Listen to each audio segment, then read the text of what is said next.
Балалар, біз бүгін азаматтық қорғаныстармен танысайық атты оқу әрекетімізді бастаймыз. Балалар, сендерге тақырып түсінікті ме? Балалар, сендер қалай ойлайсыңдар? Біз қандай топпыз? Ересек тобы жарайсыңдар. Балалар, сендер өрт қауіпсіздігі туралы білесіңдер ме? Білеміз. Балалар, үтікті қосылы түрде қалдыруға бола ма? Болмайды. Балалар, сіріңкеме ойнауға бола ма? Болмайды. Балалар, қараңдаршы, мұнда ұл мен қыз не істеп жатыр? Қараңдаршы, не істеп жатыр? Жүгіріп жатыр. Төсекте не болып жатыр? Өрт шығып жатыр. Өрт шыққан кезде өртті қастырдыруға бола ма?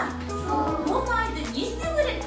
Тез арада терезеге, не болмаса есіктен шығып кету керек, Бізге Дания сурет салып келіпті. Ал өзің суретін әңгімелеп бере қойшы, сен қандай көліктің суретін? Өрт сөндірушінің көлігінің суретін салып жарайсың. Балалар, айтыңдаршы, өрт сөндіруші көліктің түсі қандай болады? Қызыл болады.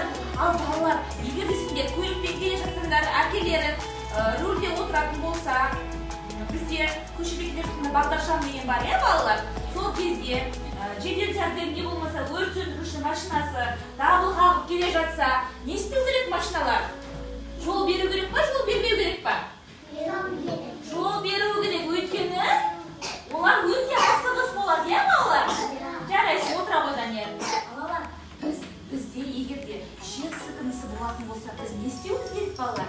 Қолымызды қайда қоямыз? Бәріміз қоямыз, жерге қоямыз да